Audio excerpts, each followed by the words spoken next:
Well, greetings to all my investment clients. My name is Walter Measers, your wealth manager, CPA tax advisor. I'm recording this on Sunday, June 7th, our weekly stock market recap. But as always, please read the full disclosure regarding this video.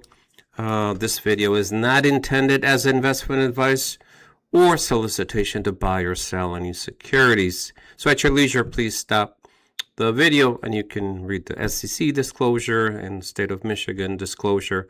We are registered with the state of Michigan as far as an investment advisor. So please do not make any changes to your portfolio, especially to anyone who's watching who is not a client. Please seek investment advice from your current advisor. So we got that out of the way. This week, weekly stock market recap. Again, I'm doing this ending June 6th, so meaning Friday. The markets had a pullback, and pretty much semiconductors, the AI trade technology got a little slammed, I guess is a better way to put it. So S&P 500 for the week closed down 2.64%.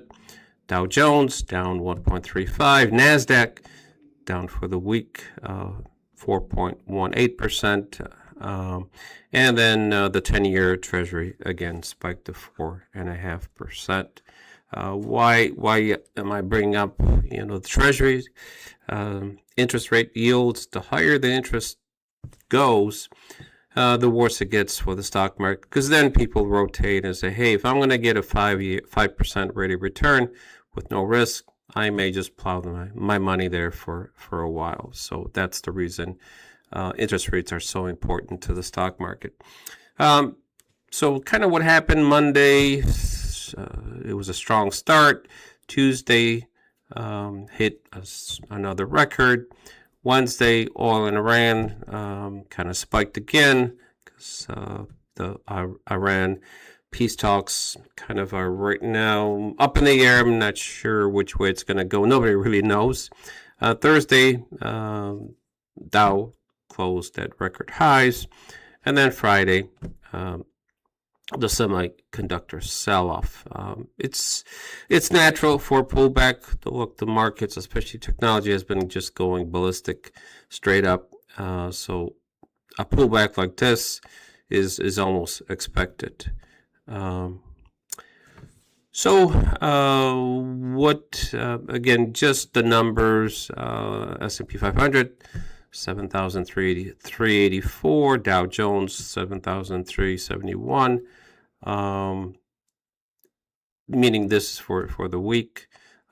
So it's up, NASDAQ was up too. But again, the markets right now are starting to get choppy. So what's going to happen, Monday or next week? We are very kind of cautious and staying very alert to see if we need to pull out of the market. I'm not going to bore you with week's winners. These companies are kind of pretty much technology, and then week's losers. Again, if you want to stop. Notable NVIDIA lost almost 6%. So technology is a pullback, definitely a pullback. Is it a trend down that's going to continue? Really, one day doesn't tell the whole story. We'll just have to wait and see. What's the kind of big picture? Big picture. What's driving the markets? It's really AI, semiconductors, technology. It's really, if you were to peel the stock market, that's what's lifting all boats higher, meaning all the indexes. Federal Reserve rates, primary. There's a risk that they may raise interest rates. Job numbers came out better than expected on Friday, so markets don't like if the Federal Reserve is poised to actually, rather than reduce interest rates, raise them. That would not be good. That's what kind of the market is anticipating. Iran war and oil prices, again, inflation concerns, Now, peace talks are still, they've been going on, and really no resolution at this point. Earnings concentration risk. Again, everything, the earnings, what's driving the market is really technology earnings companies. Key economic events for week of June 8th, meaning starting Monday. Monday, post-sell-off trading resumes. So we'll have to watch, what the chip stabilization. Will there be further selling in NASDAQ? So we'll just have to wait and see. The VIX spiked, means volatility above 20. So those are not good signs short term. But next week should be a very interesting week to see what happens. China CPI coming out in June. U.S. CPI, May inflation report, most important. Again, if inflation is going to be spiking higher, the markets are not going to like that.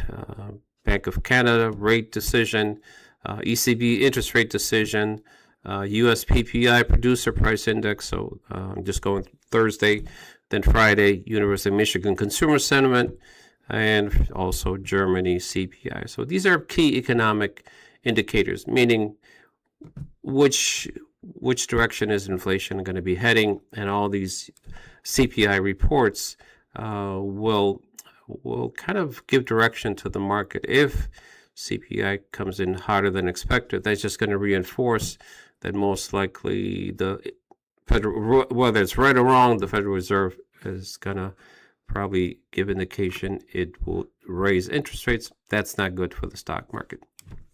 So what's our outlook? Our clients have exposure to technology, 30%, and then 50% S&P 500. So clients' portfolios did not decline anywhere close, on average about 1.7%. That's within the range of tolerance. Now, if it continues to deteriorate, of course, we're gonna monitor, especially this week. So we remain very cautious. Anything could trigger a major sell-off.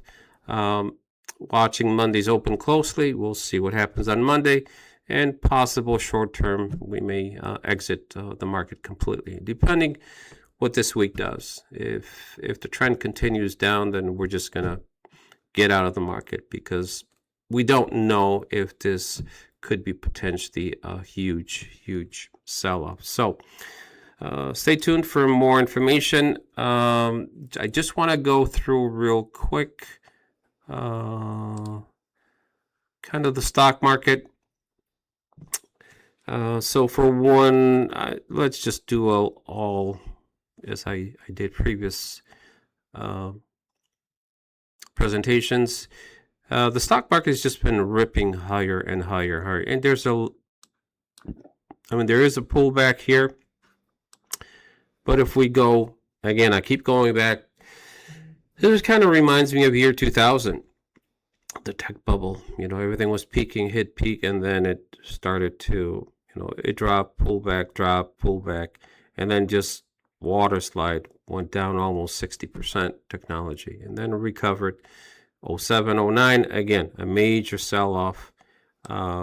And visually, if you look at this, we are at the peak. The market doesn't have much more room to go. Could it go higher? Yes, but the probability, and that's all I can say, probability is that there's going to be some type of pullback within the next, month, 2 months, 3 months, could be quicker.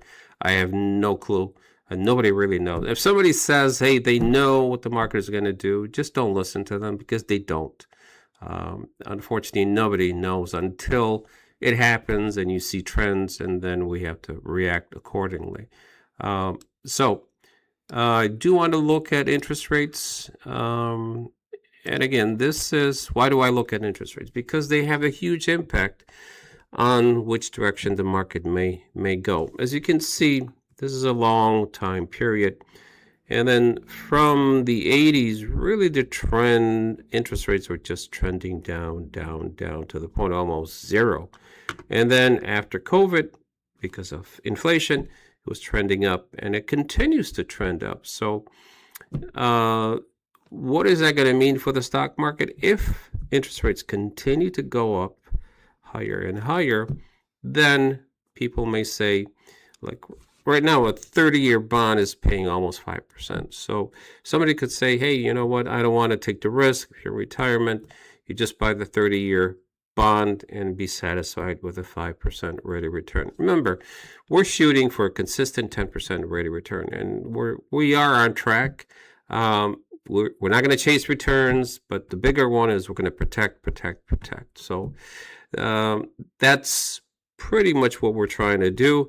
Again, our clients for the week, we're actually Friday, we're down about 1.7%, where the market, technology especially, was down 4.5%. So it's a big difference.